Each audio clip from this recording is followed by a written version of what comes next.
আমরা যদি ট্রান্সজেন্ডারকে স্বীকৃতি দিয়ে দেই তাহলে এটি আমাদের পরিবার প্রথাকে একদম ভেঙে ফেলে দেবে। ট্রান্সজেন্ডারদেরকে যে হিজড়া বলে চালিয়ে দেওয়ার যে একটা পায়তারা করা হচ্ছে এটি কোনোভাবে সঠিক না। প্রথমত আমি আমার পরিচয়টা দিয়ে নিই। আমি মোহাম্মদ সিফাতুল্লাহ তাসলিম, ঢাকা বিশ্ববিদ্যালয়ের ইসলামিক স্টাডিজ ডিপার্টমেন্টে দ্বিতীয় বর্ষ অধ্যয়নরত আছি। তো বর্তমানে সব থেকে যে আলোচিত ইস্যু যে বিষয়টি নিয়ে ট্রান্সজেন্ডার, প্রথমত কথা হচ্ছে এই যে ট্রান্সজেন্ডার এটি একটি পরিভাষা এবং এটি কোনো বাঙালি পরিভাষা না, এটি পশ্চিমা কালচারের একটি পরিভাষা। এবং যেখানটাতে বলা হচ্ছে যে ট্রান্সজেন্ডার আর হিজড়া এটি হচ্ছে একই, এইটা একদম একটি ভুগাস কথা। আমি নিজে একজন হিজড়া সম্প্রদায়ের ব্যক্তির সাথে কথা বলেছি আমাদের টিএসসিতে, এবং উনি আমাকে বলেছেন যে এই হিজড়া আর ট্রান্সজেন্ডার কখনো এক নয়। ওই যিনি হিজড়া সম্প্রদায় যিনি ছিলেন উনি আমাকে, ওনার সাথে আমি কথা বলেছি, উনি আমাকে বলেছেন যে যারা হচ্ছে হিজড়া সম্প্রদায়ের তারা একদম জন্মগতভাবে স্রষ্টাগতভাবে তারা হচ্ছে ত্রুটিপূর্ণ লিঙ্গ নিয়ে জন্মগ্রহণ করেন বা একই সাথে দুটি লিঙ্গ ধারণ করেন। কিন্তু যারা ট্রান্সজেন্ডার তারা হচ্ছে মনে মনে যে একটা লিঙ্গ পরিবর্তন হয়ে যাওয়ার ধারণা বা হচ্ছে সার্জারি করার মাধ্যমে চেঞ্জ করার যে বিষয়টা, এটা হচ্ছে ট্রান্সজেন্ডার। আচ্ছা, আমরা এই বিষয়টি বুঝতে পারলাম যে ট্রান্সজেন্ডার আর হিজড়া কখনো এক নয়। এবং হিজড়া সম্প্রদায়ের যারা আছেন তারাও এই ট্রান্সজেন্ডাররা যে তারা এই ফায়দাটা নিবে বাংলাদেশের সুবিধাবঞ্চিত নাম করে, এই সুবিধাটা দিতে ওই হিজড়া সম্প্রদায়ের ব্যক্তি তিনিও রাজি ছিলেন না। দ্বিতীয়ত, এই যে ট্রান্সজেন্ডার বিষয়টা এটি আমাদের বাঙালিদের আবহমান কাল ধরে চলে আসা যে সংস্কৃতি এটির সাথে যায় না। কারণ আবহমান কাল ধরে বাঙালি নারী পুরুষ তারা তাদের স্বাতন্ত্র্য বৈশিষ্ট্য বজায় রেখে সমাজের সহাবস্থান করে আসছে। আমরা দেখি যে পুরুষরা পাঞ্জাবি পরিধান করেন, নারীরা হচ্ছে শাড়ি পরিধান করেন, এটি একটি সৌন্দর্য।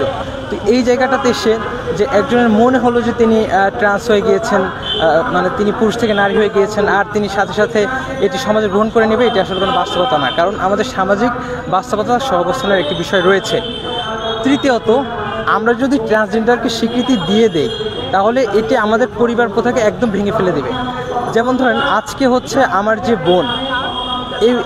যে বোন পরিবারগতভাবে সে যদি হঠাৎ করে দাবি করে হচ্ছে আমি আজকে থেকে তোমার বোন না, আজকে থেকে আমি তোমার ভাই, কারণ হচ্ছে তার মনে হচ্ছে যে তিনি হচ্ছে এখন মেয়ে থেকে ছেলে হয়ে গিয়েছেন, তাহলে কিন্তু এটি আমাদের যে ভাই বোনের সম্পর্কটাকে নষ্ট করে দিচ্ছে। ইভেন এটি তো বললাম হচ্ছে ভাই বোনের কথা, যদি এমন হয় যে ট্রান্সজেন্ডার যদি সমাজে স্বীকৃতি পেয়ে যায়, এমন হলো যে কোনো বাবা মা তিনি একটি পরিণত বয়সে চলে গিয়েছেন কিন্তু তিনি মনে করলেন যে তিনি এখন থেকে বাবা হচ্ছে, তিনি নিজেকে মা পরিচয় দিলেন, এটা আসলে আমাদের পরিবার প্রথাকে ধ্বংস করে দেবে। এবং যে বিষয়টি সেটি হচ্ছে মেডিকেল সার্জারির মাধ্যমে হচ্ছে ট্রান্সজেন্ডার যারা হচ্ছে শারীরিক পরিবর্তন করেন তারা আসলে যদি একটা পুরুষ মেয়ে হন তাহলে তিনি কিন্তু গর্ভধারণ করতে পারবেন না।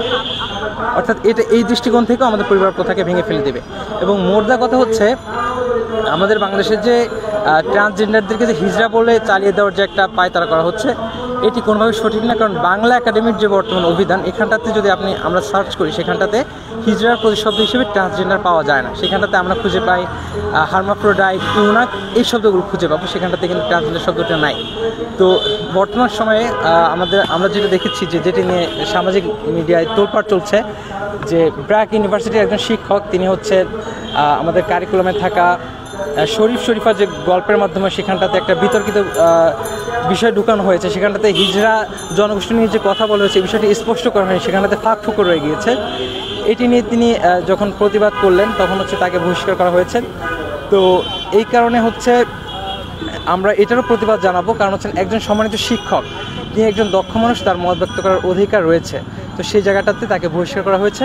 আমরা এটারও প্রতিবাদ জানাবো সাময়িকভাবে, এই যে ট্রান্সজেন্ডার মতবাদ এটির প্রতিবাদ জানাবো।